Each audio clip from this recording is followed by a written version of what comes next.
Fala galera, vamos acompanhar junto com a turma do Gazeta Esportiva as últimas informações do Timão. Corinthians tira a lateral Palácios de treinos em meio à negociação com o time dos Estados Unidos.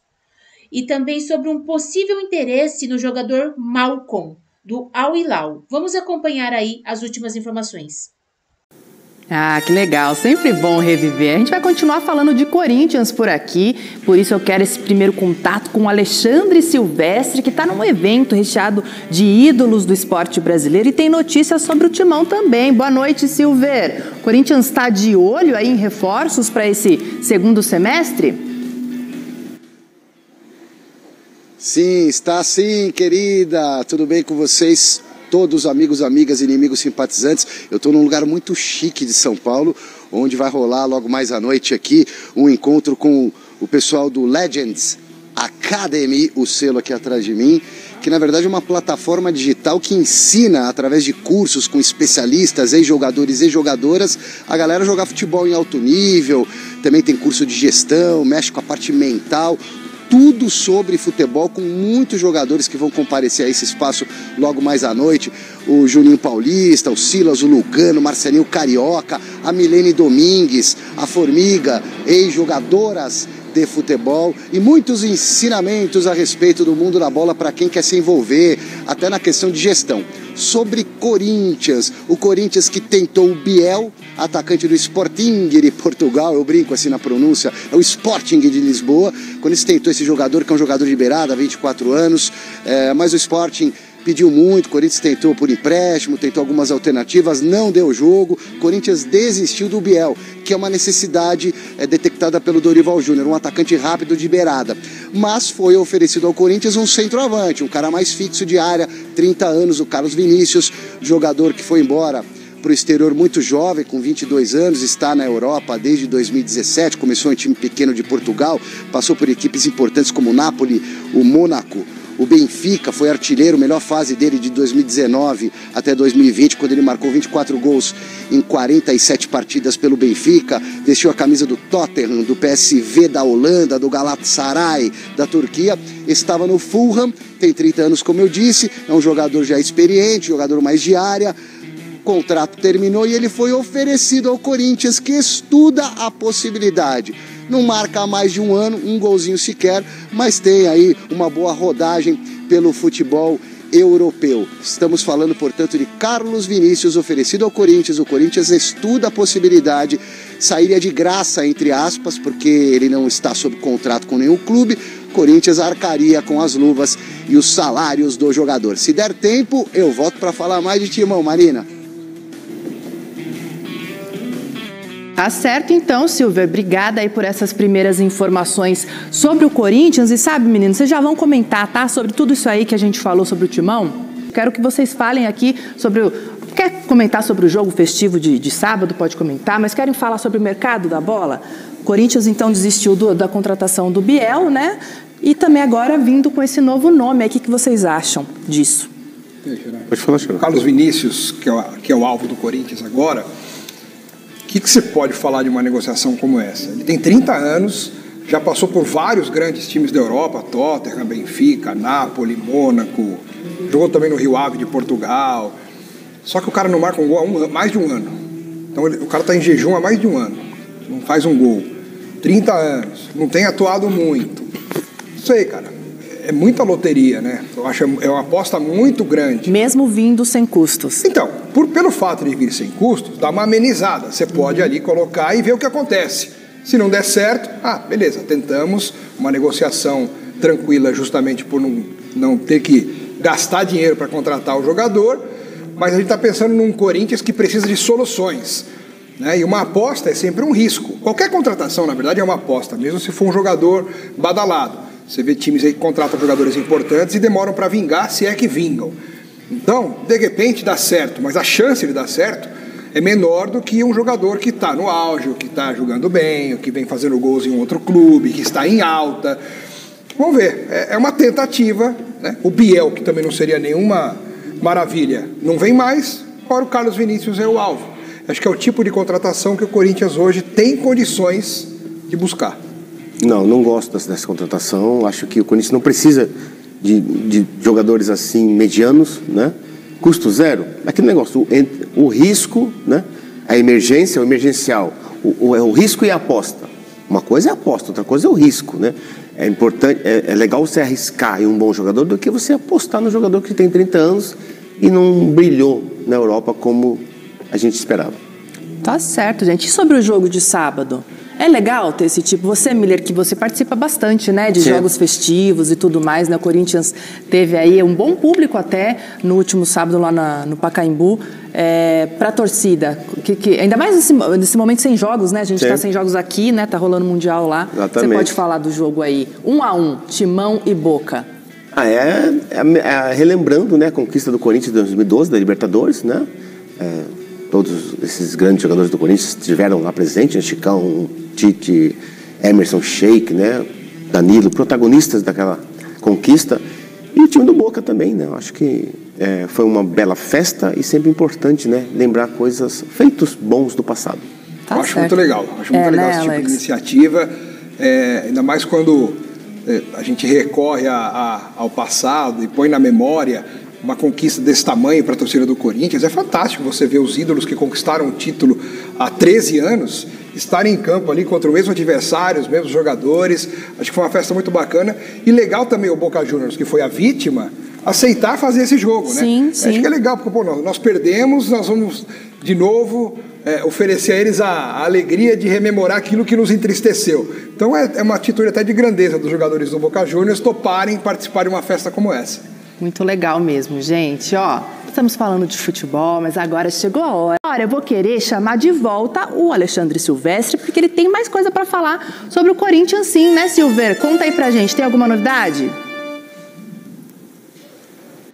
Sobre 2 jogadores. O primeiro deles, Marina, o Diego Palacios, lateral esquerdo equatoriano, que chegou ao Corinthians machucado, pouco jogou, se machucou de novo, está escondido nesse elenco, participou pouquíssimas vezes de partidas do Corinthians. Ele está negociando a ida dele para o Austin Football Club, que é um time lá do Texas, da Liga Norte-Americana, e a diretoria, junto com a comissão técnica do Corinthians, decidiram que ele não participa mais da intertemporada lá no CT Joaquim Grava, onde o Corinthians está se preparando para a volta ao Campeonato Brasileiro no domingo. Ele vinha treinando com os demais colegas, mas diante dessas negociações, o Corinthians entendeu ser melhor, deixá-lo de lado nesse momento para ele resolver a vida dele. Estou falando do Palacios, lateral esquerdo, e assim que definir, ou ele vai embora ou ele será reintegrado ao grupo. Outro nome que eu preciso comentar com vocês é o do William Alberto, recuperado da lesão nas costas, da vértebra fraturada, já está treinando no gramado, mas ainda treinando de maneira parcial. É a tal da transição física entre o departamento médico e o campo. Então ele ainda não consegue treinar para valer com os demais jogadores, treinos táticos, técnicos. E assim, não é oficial, mas eu vou cravar aqui com antecedência, até pela experiência que temos no futebol de tantas décadas, ele não vai jogar contra o Red Bull Bragantino. A volta do Corinthians é domingo, 19 horas, Neoquímica Arena, Campeonato Brasileiro contra o Red Bull Bragantino. Será o primeiro jogo do Corinthians na Neoquímica com a tal da leitura facial, catracas instaladas, testes foram realizados nesses últimos dias, testes internos, não com presença de público para valer, a polícia liberou. Vamos ver como é que vai funcionar a leitura facial, que será utilizada pela primeira vez pelo Corinthians, uma obrigação, é lei geral do esporte, e será utilizada pela primeira vez a leitura facial no jogo de domingo contra o Red Bull Bragantino, e eu estarei lá em Itaquera acompanhando de pertinho e entrando ao vivo depois do jogo no Mesa Redonda. Por hoje é só, continuo por aqui aguardando a chegada das lendas da academia, um curso numa plataforma digital para quem quer aprender a jogar futebol de verdade, profissional. É isso aí, beijos. Valeu, Silver, bom trabalho para você. Ô, gente, é uma boa o Palácio sair, né? Porque ele não vingou e tem aí mais o Andileri, tem o Hugo, tem o Matheus Bidu na lateral esquerda. Se ele chegou e não foi utilizado, só mostra a incompetência na hora de contratar, né? Porque você gasta dinheiro para um jogador que não joga e fica ali ganhando salário e tudo mais. Então ele tem que ir embora o quanto antes para pelo menos abrir vaga para outro ou para deixar de o Corinthians ter as obrigações trabalhistas, né, de honrar com os compromissos em relação ao jogador que não atua. Em 2 anos não jogou 5 partidas. Então, cara. Em 2 anos. Em 2 anos. Ele ficou muito tempo parado, né? Vamos pro resultado da enquete, então? Bora fechar esse vídeo para falar sobre Malcom e a grande bomba das últimas horas. O atacante brasileiro, um dos grandes destaques do Al Hilal, pode ter seu contrato rescindido, apesar de ter mais 2 anos com o time saudita. Tudo porque o Malcom discutiu com um torcedor do Al Hilal depois da eliminação para o Fluminense na Copa do Mundo de Clubes, e esse tipo de situação não é muito bem vista e analisada por dirigentes de clubes sauditas. Importante lembrar que o Malcom ganha na casa dos 9 milhões de reais por mês e tem números impressionantes com a camisa do Al Hilal.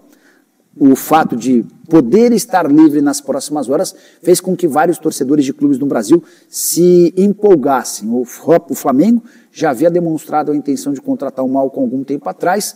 Já o Corinthians se baseia numa declaração recente do Malcom, dizendo que por ser filho do terrão e torcedor corintiano fanático, um dia voltará ao clube. Inclusive a patrocinadora master do Corinthians, a Esportes da Sorte, se aproveitou dessa situação para fazer uma postagem fazendo referência a essa declaração do Malcom e perguntando se o torcedor corintiano aprovaria. Foi o suficiente para que muitos torcedores alvinegros entendessem que a Esportes da Sorte estaria disposta a ajudar com o pagamento dos salários. Conversei com um familiar do Malcom e ouvi que o atacante não pretende voltar ao Brasil por agora. A avaliação de que ele é muito novo e ainda tem lenha para queimar no exterior. É possível, inclusive, que surja uma proposta do rival do Al Hilal, do Al Nassr, de Jorge Jesus e Cristiano Ronaldo, para que ele se torne parceiro de ataque do CR7. Diante desse cenário, não estou otimista em relação à chance de o Malcom voltar, mas aguardemos cenas dos próximos capítulos. Só para completar, o Al Hilal, também de acordo com a imprensa saudita, discute outras dispensas e 2 brasileiros estariam como possíveis alvos. Lateral esquerdo, Renan Lodge, que fez grande Copa do Mundo de Clubes, além do meio-atacante Caio César, que costuma ser reserva. Até o Mitrovic, centroavante do Al Hilal, passou a correr risco por conta do excesso de contusões. E você, como é que tem acompanhado todas essas especulações? Já usa espaço para comentário para registrar sua opinião. O Corinthians decidiu retirar o lateral esquerdo Diego Palacios dos treinamentos, enquanto ele negocia transferência para o Austin FC dos Estados Unidos. No final de semana e também nesta segunda-feira, o jogador equatoriano permaneceu na academia de futebol do CT Joaquim Grava, trabalhando separadamente dos demais atletas. Ainda restam detalhes a serem acertados para que a ida de Palacios ao Austin seja confirmada. A proposta do clube da MLS é por empréstimo de 1 ano, pagando os salários do atleta. O Corinthians seguiria arcando com os direitos de imagens e luvas. A intenção do clube ao retirá-lo dos treinamentos é evitar que algum problema físico impeça a transferência. Atualmente, com 25 anos, Palacios está fora dos planos do Timão, que conta com outros 3 nomes para a posição: Angileri, Hugo e Matheus Bidu. Nesta segunda, o Corinthians deu continuidade à preparação para o retorno do Campeonato Brasileiro. O técnico Dorival Júnior promoveu um enfrentamento em espaço reduzido e depois organizou um trabalho coletivo. Ainda em transição do departamento médico para o campo, Yuri Alberto novamente não treinou com bola. Ainda não há previsão de quando o camisa 9 voltará a atuar. Nesta terça, o elenco alvinegro ganha folga. A representação do grupo está prevista para a quarta. Após 1 mês sem jogar, o Corinthians volta a campo neste domingo, quando enfrenta o RB Bragantino na Neoquímica Arena às 19 horas.